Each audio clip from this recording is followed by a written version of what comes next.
Hello mayam ngasi se daily vlog koina pore ado mayam aigi ngasi daily vlog se moida phutpadagi oina haure aise phi chanang thage na phutli ne bako maida se phutlaga na hak inghalaga thamdori ni ingdraga di chanang do thaba nuaite na ko mayam do ai phi si shooting dori ni barthinda ising hapaga tingchali ne bako na hang ma se haidi manung bau ising je changna bagi ne duga sigi gamla siga aigi chanang se phi amada hapaga chumdori ne bako Sumaina P. Ngova Madane, Hapagane, Sanang se Chumthoktori neba, Kadi Chanang se Ahogi, Matang Dana later Gadinwite and a coffee to yoga, Aduna si Chumthoga, Pisimum Chumthoga, Sigalaksan do neba, and the Sigalore, Lagna, Mamiga, Tingna Kotna Paule, Pise, Duasia, Iron Tabamida, the Pishubagangu, the Pidori Nebaqua, Pishuraga Strigas Abagangudo, the Moina Mogi Street, Sahara, the Yampatana, Sep, the Tayaba, Mogi Street, the Lumina qua. Duga mayam was sister Elisha Tung Basaga and a Tawini, Elisha Sangarang Hang Lay Rinabaqua, Dum Prista Tana Mang, a sea Ayuto in a Zara Gaina, Dugasina mayam, Mamina Siamna Loina Tambira me, Usoi Rona Bagi, Usoi, Tebong Maru, Mosori, Dugadi, Moroga Tepagatona, Mamina Prade, Dio in a Tambira me, run by the Tebong Maru happens in mayam, I did jam na Pamiaba, Duga mayam Sina, Elisha Tongaba, Alu Semaga Mamina sing the Gating na Tambira mess in a Jenam ni, Elisha Tilona Soktobanua Hautiaba, Jenam na Hauba Heliaba, the hand but the so is a Hana cooker the Hapaga put to air. I did anima Hijang anima Puna Tagaturi never quite said the Tuna Bina Uso is in her Lagasu Tambe Matotabanina Mahana put cutle.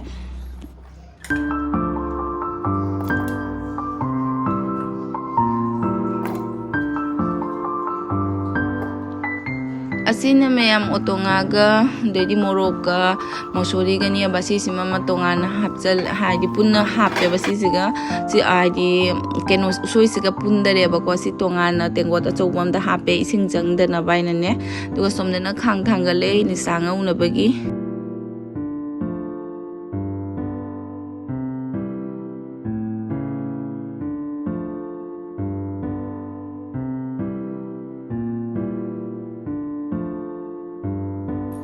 Mayam Elisha says Damna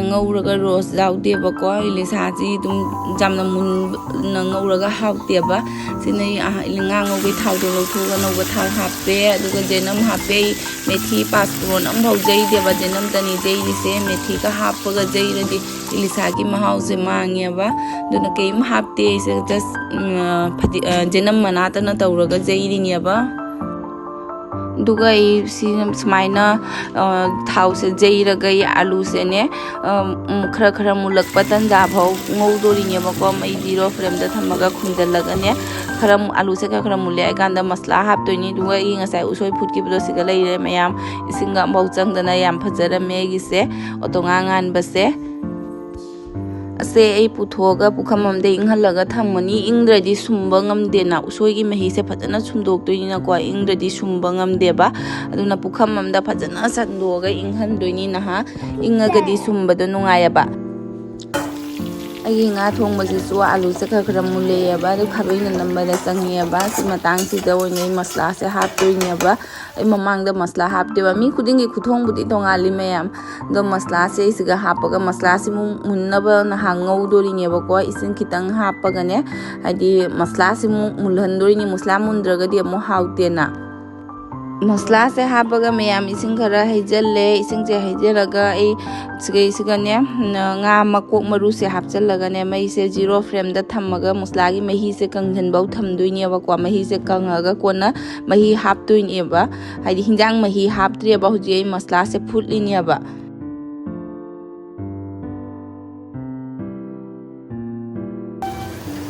Mayam masla se kangi huji hinjang mahi hapani nga susiga hapchalani duga mayam aidine haidi ngalling aidagi hana ngokhatpadagi thum hapas haina deba kwa aidi hinjang mahi se pura hapa loiraga ai thangdaramdai mane last mahi hapado adugai dugo ina thum je hapiaba mamang da thum hapase haina deba aidi hinjang je ngatna thum hapchan ga hinjang gi pes mang da ta khaliaba mi sing di ngalling ai da so hapna bane ba do mai mai gi dum haina bi ai do hai ta ne दुगा आलू से हुजी मुल्लबनी ने आलू से मरी मंगा खर लौथोनियबा आलू से मरी मंगा खर लौथोगने ग्लास ना फजना तखाइरनियबा को हिंजांग जे खतंग मफोन तानबने मही दो खरा फाजन्नबगिने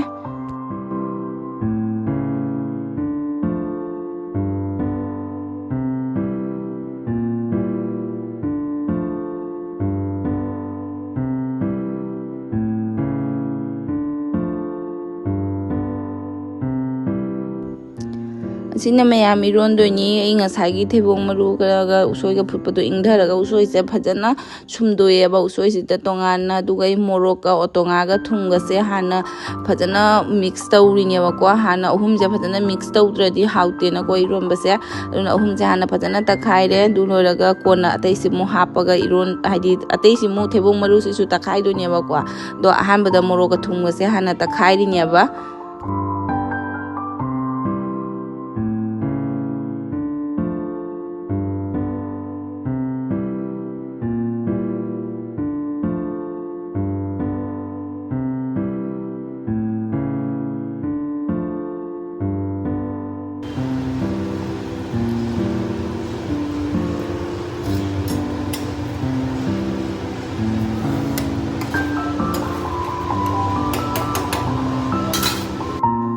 sida leire meyam igi iron baga nga thong baga se so iron ba se haudi haugare do meyam ise ne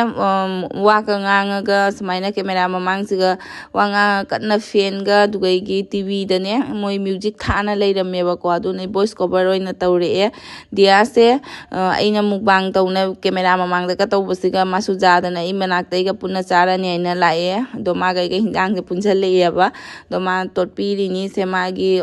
hana ne ma dum Elisha ga thongadi makhuna dum phajana chayaba Elisha thongba se ma jam pamjeyaba ne karinga chage haibade Elisha chage taina hana hayaba ma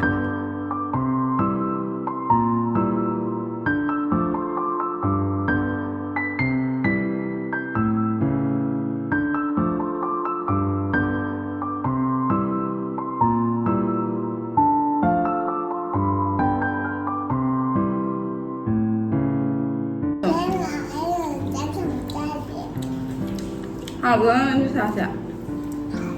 ăn kem thì là ra thì nó đi xa sẽ cho nên bụng mà ăn cái thôi cái đó đi xa xa là bà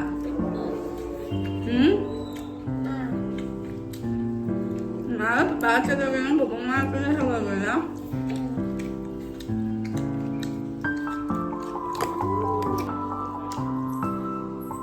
hai mươi mèo trả cho nó chơi nè nhầm hào để ai nó mua bằng tấu hay từ đây cho gì lúc nào mới là nói gì nữa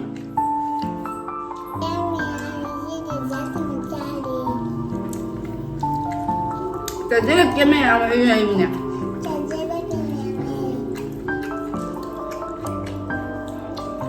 Ini mai tahu di dalam kami awak mana tu lalu tahu tahu nak kucing ni.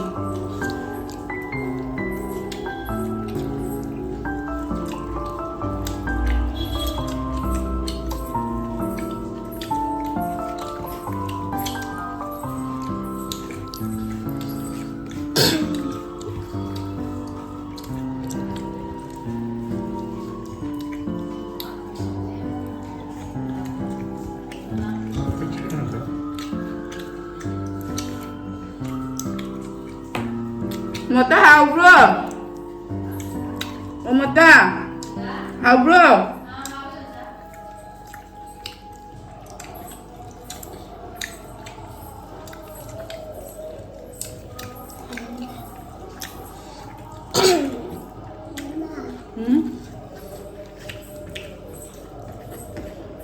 Đuổi thằng rồi nè, không sao rồi giờ.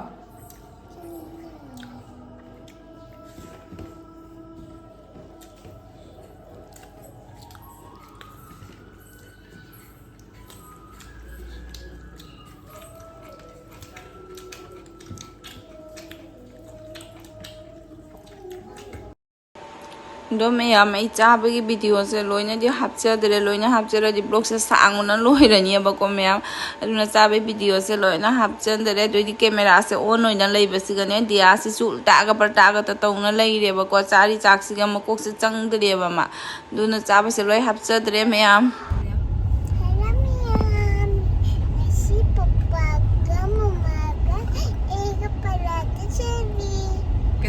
parlor na? Ay ka papa ka mama ka Diya ka masang kartoli. Nang masam na marukok tora sila. Na. Ha? Na. Jadi kamay kaglagtoy no nang masam da. Kari style kaglagtoy no ba nang masam do? Dum masam jasu kartoli. Ha? Masam jasu kartoli.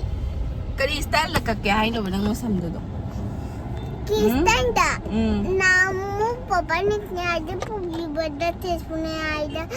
pubi bada domai kapada domai kake. Nang kap ka dra? Kapoy. Kapoy. Miang kapadi tena. Miang kakono.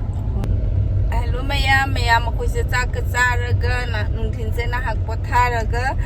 parlor chake ne thoklai ni Diya su masam je size sang mana loi re ba mai size ka thatlage khatang aina do gi maning su sange maning su katang kak ke na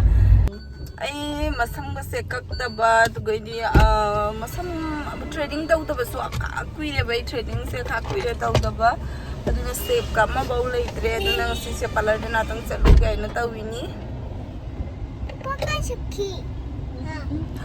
Aduna parlor na tang chaluge haina thoklei ni ai husband su ma masam kakkani ai ma su akhoi ba ai ga Diya ga kai ngai da ma su dum ja ho ra ga na akhoi ahum mang si parlor da sak om thoge kai adu yeng binya si mayam Doktora se kapag ano se kapag di mina phajadi hai tare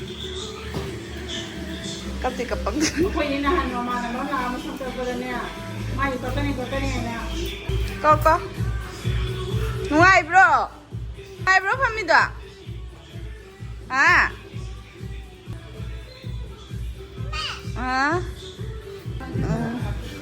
May kaso ba bro?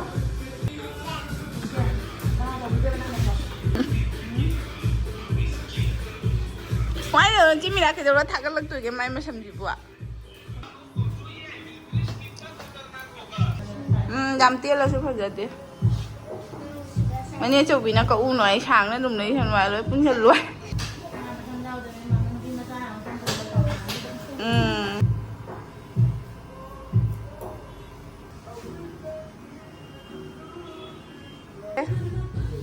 Pa mà bon à?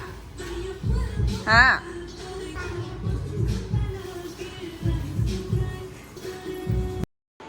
Diya se mà sống cực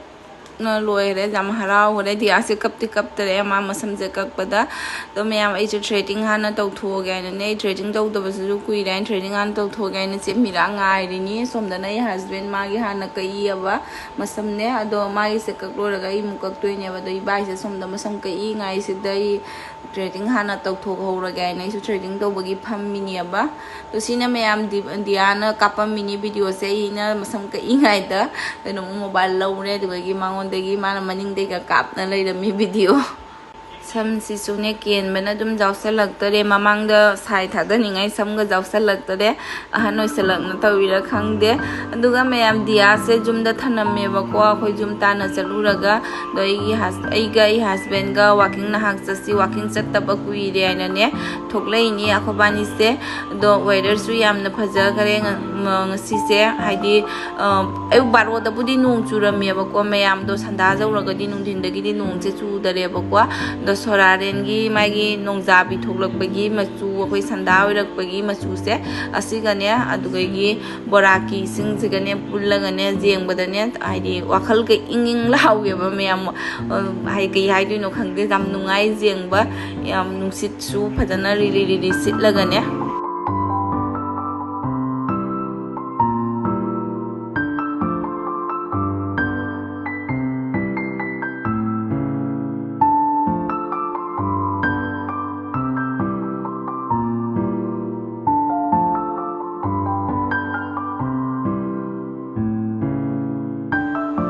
mayam turen se thong se mayai jok khala ga dine turen gi mayai da thong da pressure pura ga ising कन्ना चेलिसे उबदने हम्बकीदी कीबो थोंग मयाई से जोखलगा एमनी अतै थोंगे लानबो ngamde सिदी दुम खोंगना लानबो ngमेबा तो बाजार दगदी block लौरक्तरे ma'am आई काउथोरे block ना मी सोई से ngasi se तो खबानी बाजार दगी किओ मनी ख ओइना लैरगा लाए अतै किसुम लैरक्तरे मामिने किसुम लैरकनु लोइना लैयाइना दुगि हलकबदना मोमो ओइना जुमदा चाउरसे आइना पुरगा लाए अखोगी खोलागी जंगभमदा जोलेबको दुगि मोमो ओइना चाउरसे आइना मोमो लैरगा ओइना पुना लाए मैम की होंगे हिनौगसनी होय मैम लाइएबको अदो मोय मैम चानब पुथोरइनी अखोय हयेंग जिरीदने हाइदि मतेंग पांगबा चकनियबको अदुगी ब्लॉग्स ओइ तोंगाना सेमजेरके अदो मोय मैम से पोट जोंबा खोटपगी लाइनियबा अदो मोयदा पिजगाय पुथोइनी